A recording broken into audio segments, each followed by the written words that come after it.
balloons na lumilipad sa labas.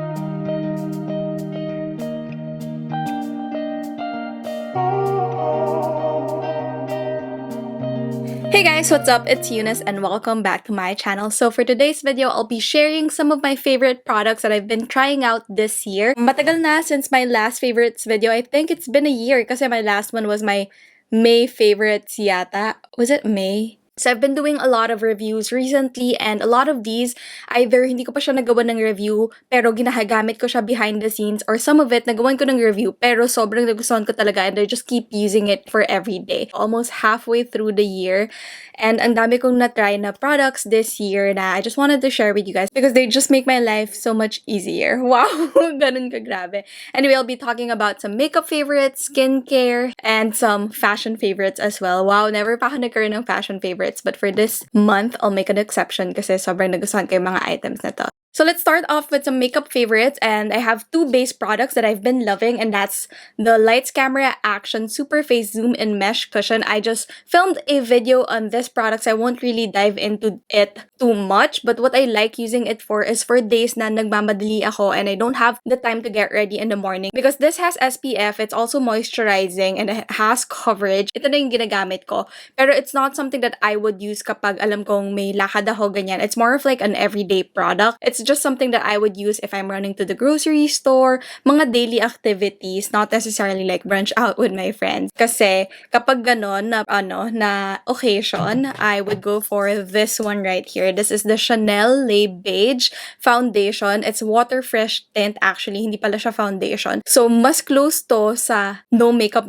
look. I would say I'm actually wearing it on my face right now. Mukha lang siyang medium coverage on my face because nag-concealer na ako and I use a tinted powder like the Maybelline Fit Me Loose powder. Pero dahil nga super light nito, as in sheer coverage talaga siya, it's not something that you could build up to medium. It's really something that you could just use to even out your skin tone. So talagang manipis siya. Perfect siya for summer kasi sobrang gaan, and perfect rin underneath your mask kasi nga sobrang gaan niya. Wala ka masyado mararamdaman. But again, with foundation, kakanood ko kasi ng mga pro makeup artists, yung foundation daw talaga is really for evening out your skin tone lang. Kapag may mga acne scars ka, ganyan, you really have to use your concealer for that. And that is why I love this kasi sobrang no makeup look lang niya talaga, and ang ganda, very hydrated yung itsura niya. For someone who has normal to dry skin, highly recommend this. Medyo mahal, $65, and sobrang bilis niya maubos. As you can see, 1 month ko pa lang to ginagamit, nandiyan na. Pero, diba, would you rather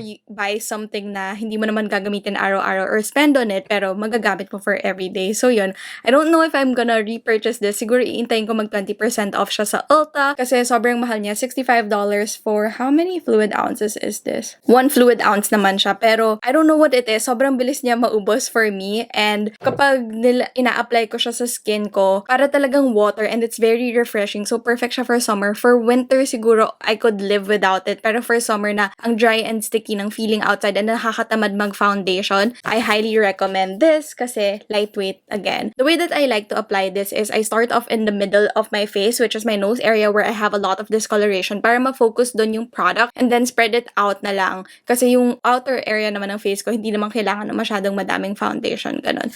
So that way, hindi ko siya sobrang mauubos agad. It does come with a brush. They're always sold together. So yeah, I really have been loving this kasi ang lightweight niya lang talaga. It's perfect for the hot and humid weather, especially in the Philippines. Ngayon, kung nasan ako, mainit na at very humid na din. Magsa-summer na dito. So, perfect foundation to for me. Next item is something that I like to use along with the Chanel Le Beige, and this is the Dior Forever Skin Correct Concealer. This is an Anthea Bueno made me buy it purchase kasi ang dami kong napapanood na pro makeup artist videos nga, diba? And a lot of them have been using this Dior Forever Skin Correct Concealer. It's either they use this or yung Too Faced Born This Way, which I already have in my collection. So, I thought, why not try something new, which is this one. Tapos, akala ko nung una, like, maganda lang siya kasi syempre, Dior, high-end, luxury, ang ganda gamitin, packaging, and all that. You know? Pero, as soon as I use this, it's not gonna replace my Too Faced Born This Way kasi yung finish niya mas more on the natural side. I am using this on my under eye area and to conceal other areas of my face like my acne scar, my bug bite here na ayaw mawala, and all that. and sobrang natural ng finish niya. Mas full coverage yung Too Faced Born This Way concealer. So, mas gagamitin ko yung Too Faced Born This Way kapag naka full coverage look ako na full glam look, ganyan. And this one is something that I would use for every day, which isn't that bad. I think I got this for $30 something. Tapos, with a 20% off ng Sephora sale, $28 na lang yata siya, which is parang high-end concealer price point na. Pero yung finish niya, sobrang ganda. Hindi ka mukhang naka-concealer. Hindi siya like super bright ng under eyes mo. Talagang i-even out niya lang yung dark circles mo. Tapos, mukha ka lang gising. And yeah, like I said, hindi siya like tart shape tape. Nakitang-kita mo na naka-concealer ka. It's more on the natural finish. Kaya, nakita ko din na ginamit to ni Anthea Bueno sa no makeup look niya. Kaya, napabili ako and I've been loving it so far. It's also very lightweight and hindi ako na-aantok whenever I'm using this. I've said this before na kapag alam kong mabigat yung makeup na ginagamit ko sa face ko kapag inaantok ako in the middle of the day, and with this one, wala talaga. Ang ganda lang ng finish niya and easily blendable too. You can blend it with your finger or your beauty blender or your concealer brush. I actually like it better with a concealer brush kasi yung consistency niya mas more on the runny side, so mas prefer ko yung concealer brush with this one. Before I forget, I need to mention this kasi I've been loving this so far and medyo nag-iba yung opinion ko dito. At first, I thought, okay, it's just your usual brow gel and castor oil. Tas yung castor oil niya parang hindi naman gumagana because I was using it on my lashes. Pero this Isian Go Brow Refiner, I have been using this every day and every night. So yung brow gel niya ginagamit ko for every day just to brush up my brows para magmukha siyang bushy kasi sometimes pag sobrang napapluck ko yung brows ko, numinipis siya and I want it to look,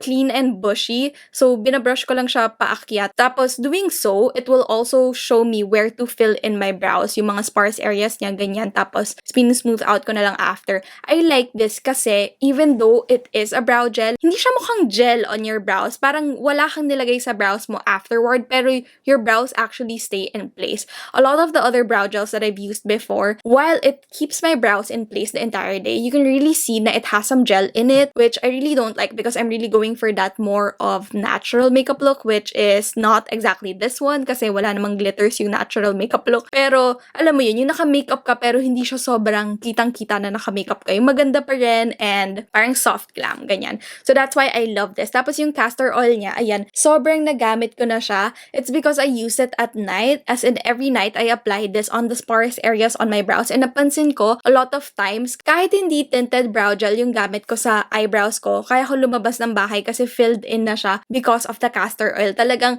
you have to keep using it for a long time to see the difference that it makes. So, ayun, I've been really loving this kasi for the price point, you get a brow gel and a castor oil in one, and it's very handy kasi dalawa na siya in one. Tapos sleek lang and easy to use, and I really like the spoolie as well kasi manipis lang siya. It's thin, not thin, it's small, pero it will really get through all your brows. Tama.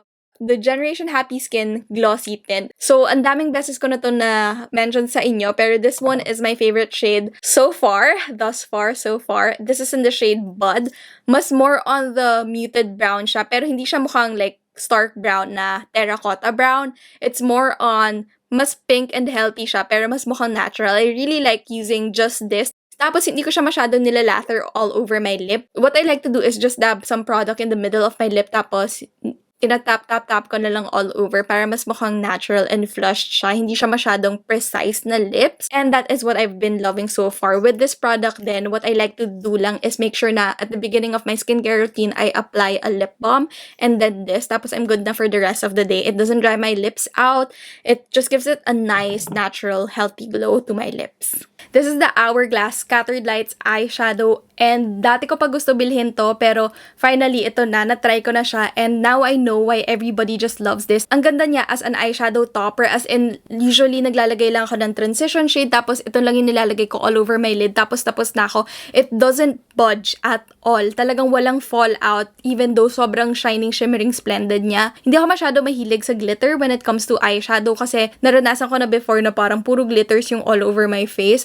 Even with the Stila liquid eyeshadow na glitter, glitter. Laging kumakalat yun sa face ko. But with this one, talagang nagsistick lang siya. Transition shade lang. Tapos ito all over your lid. Mukha ka nang nag-effort talaga. And this is in the shade Reflect. Para siyang rose goldy shade.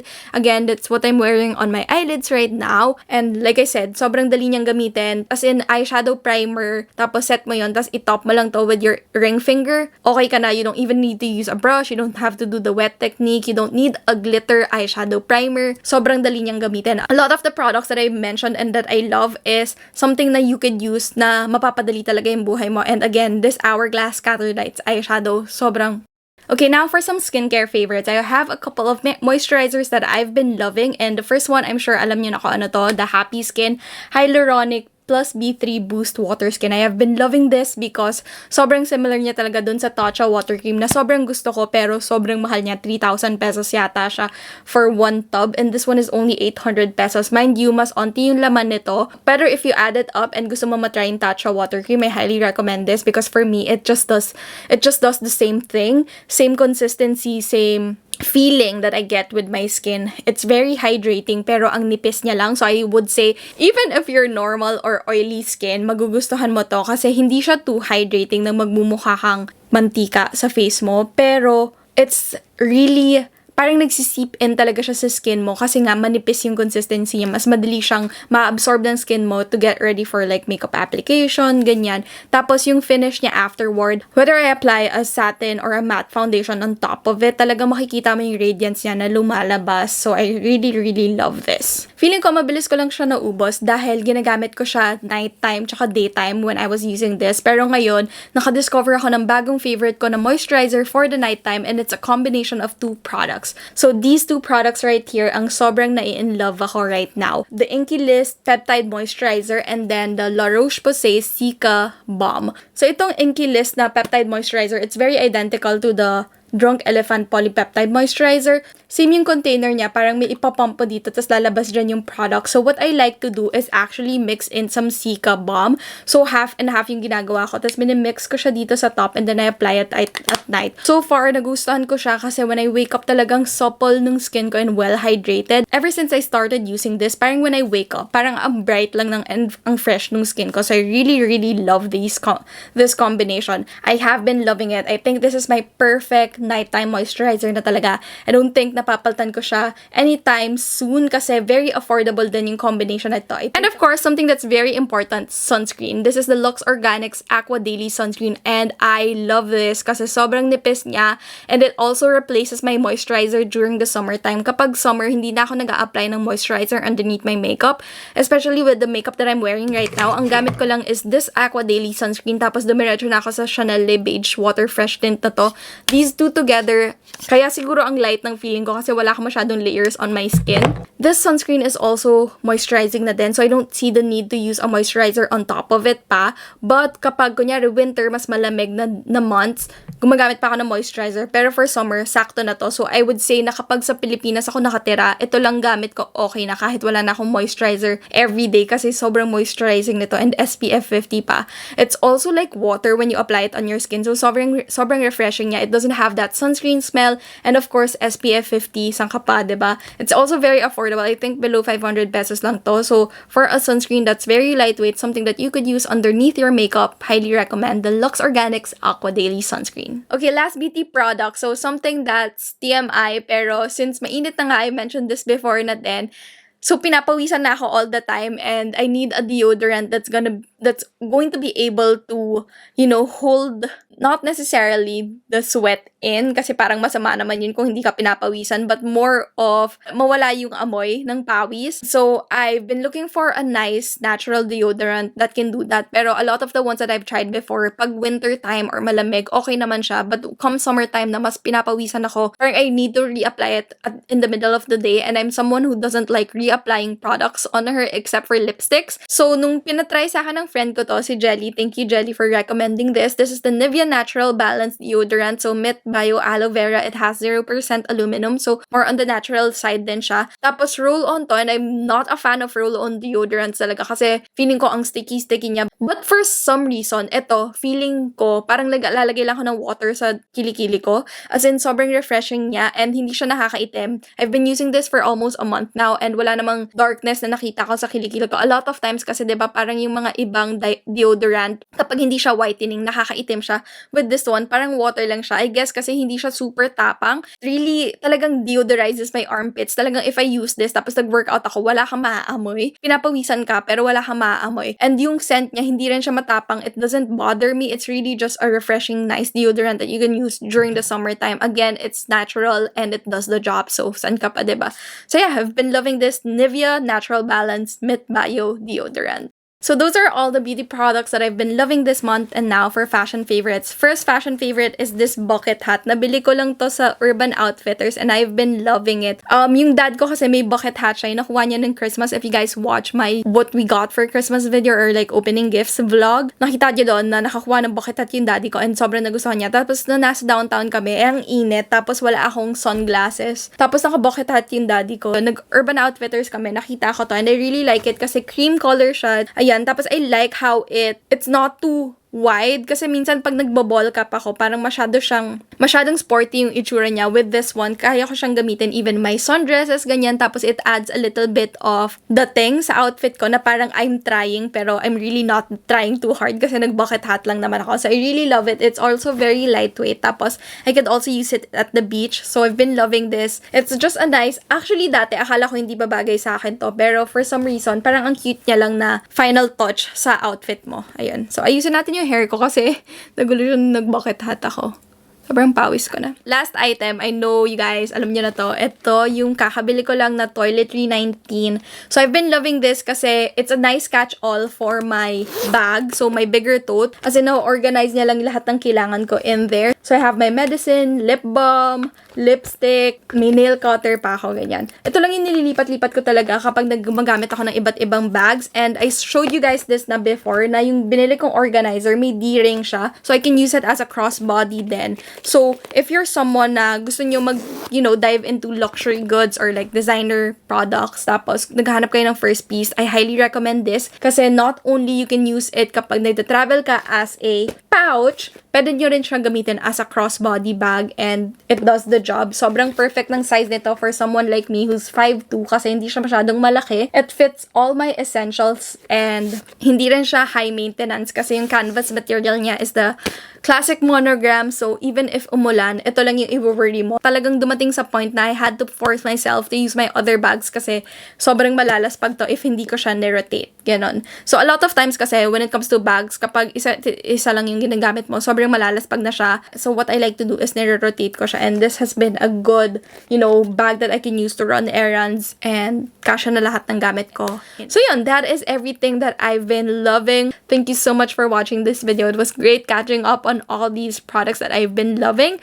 And I'm curious, meron ba kayong mga bagong products na ginagamit nyo this month that you've been loving? Please do share it. I ordered a lot of makeup products from the Philippines from different brands like Colorette, Moon Beauty, more Issy & Co products, more Happy Skin products that I can't wait to share with you. It's coming up. Kaso na-stuck yung kapatid ko sa Pilipinas because naka-lockdown na naman sa Pilipinas. So, hindi ko pa siya makuha. But that's coming up soon. So, I hope that you guys stick around for those videos. And if you enjoyed this video, please do give it a thumbs up. And I'll see you guys next time. Thank you so much for watching. Bye! Even if you're normie, water skin. It fits all of my necessities.